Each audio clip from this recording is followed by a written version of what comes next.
What's up, everyone? It's the Autistic Scyther here, and we finally made it into the month of October. So, you know what that means?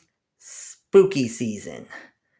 And naturally, Halloween is one of my favorite holidays next to Christmas.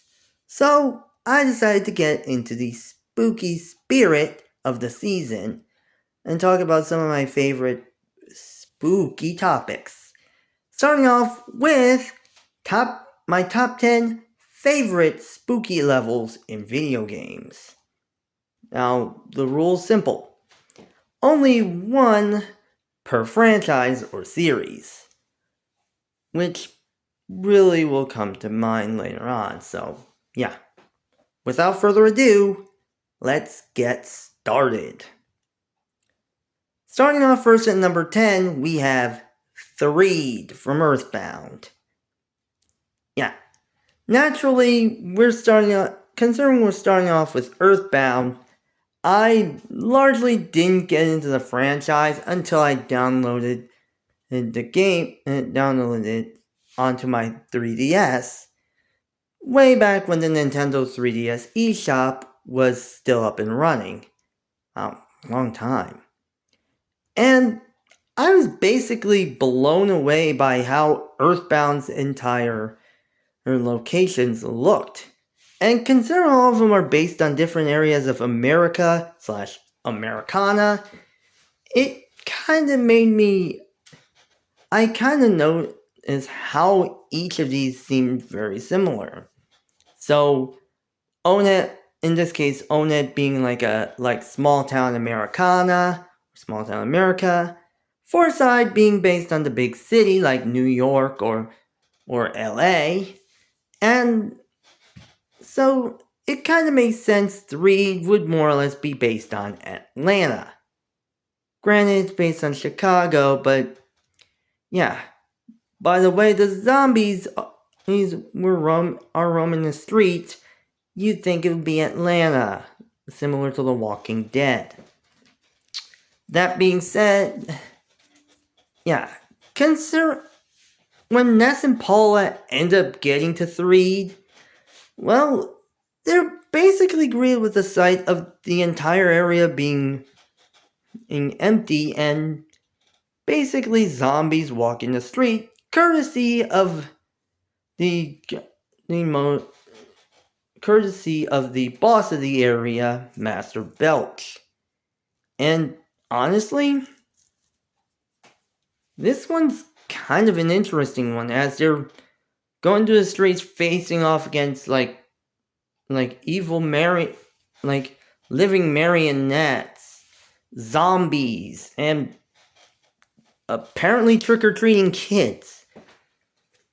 And heck, going through certain areas like graveyards and a huge circus tent. And even getting lured into a trap by a strange woman. And they have to be rescued from said trap by Jeff, who is your next party member. Granted, there's a reason why this one's at the number 10 spot, like this low on the list. And it's because I haven't gotten that far into the game. Naturally, I'm still stuck on the point before Jeff gets to them. So, yeah. That being said, honestly, it's kind of a perfect starting point for this entire list, so really does say a lot. Moving on next at number 9, we have Metafa from Shining Force, Resurrection of the Dark Dragon.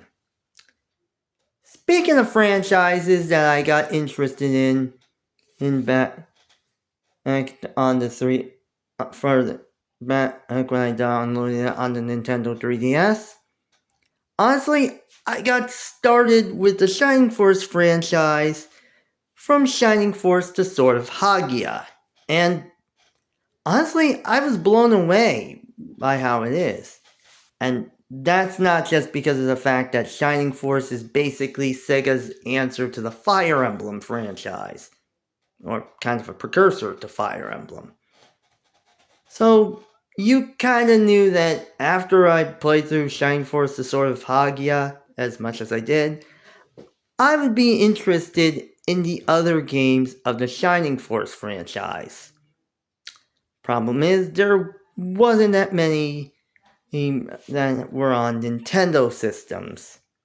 Unless you count the Nintendo Switch Online system on the Nintendo Switch. That being said, I eventually ended up getting. That was eventually until I got introduced to Shining Force: Resurrection of the Dark Dragon, which was the remake of the very first Shining Force game for the GBA. And honestly, in all fairness, I actually really loved the game. And in fact, some of my favorites are on the game.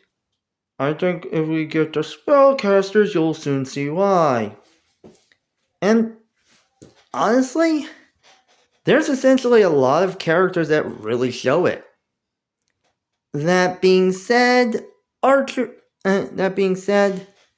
when it comes down to it, there is a spooky level, and that's Metafa, which is basically kind of like a port town that has basically been taken over due to the circus coming to town and releasing all sorts of ghouls and demons and monsters onto the town. And basically, this has your band of heroes venturing underneath the big top to fight against the monsters that plague the town, including all sorts of mannequins, puppets, evil puppets, ghosts, ghouls, zombies, and just all sorts of spooky things. And let me tell you, this battle is hard. So hard that, well, you can understand why Metafa's on this low on the list, because I haven't fully beaten it. Really does say a lot. But it's still fun no matter what. That's all I gotta say. Moving on next at number 8, we have Cackle Mound from Shantae. Wow, rare three-peat. This time on games whose franchises I was introduced to due to the 3DS eShop store. And yeah, I didn't know Shantae actually had a game on the Game Boy Color. And when I downloaded it onto my 3DS, I'm glad I did, because this is an amazing game. And the fact it started the entire Shantae franchise as a whole really does say a lot. That being said, I can't beat this game without a guide, so yeah. But honestly, after defeating the first little temple and got the stone from it, yeah, I eventually ended up heading to the Cackle Mound, which is basically a burial mound / cemetery. And of course, is one that you're not able to get into.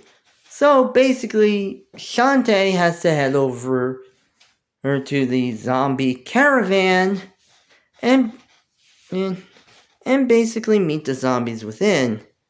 Eventually meeting up with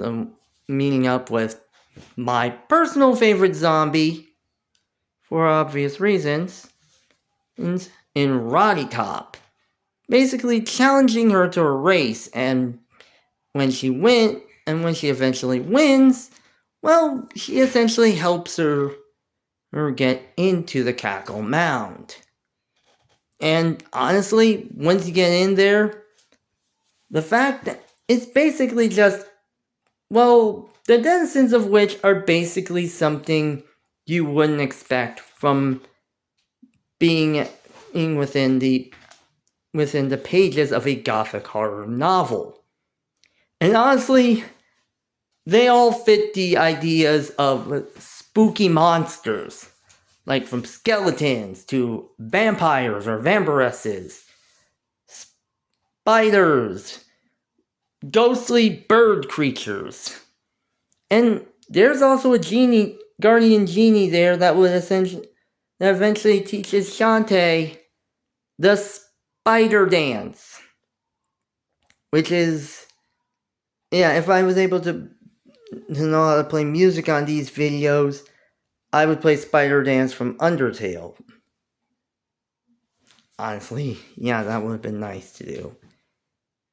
And heck, you're able to get the Earth Stone, or whatever it is, after you defeat the boss of the Cackle Mound. Yeah, can you tell I haven't gotten this far? Yeah, what's scary is that I meant the first three are those games I haven't even finished yet. But either way, Cackle Mound had to be in there just for how spooky it is. Plus it's in a swamp, I admit. Moving on next at number 7, we have Boo's Mansion from Paper Mario. Moving on to the Paper Mario series. Honestly, I had kind of an interesting dilemma when finding a spooky location or spooky level in this entire series as a whole. In fact, I was almost close to adding in Creepy Steeple for its entire ambiance and how it feeds into the Twilight Town thing. That being said, honestly, there's something about haunted houses that speak to me on so many different levels.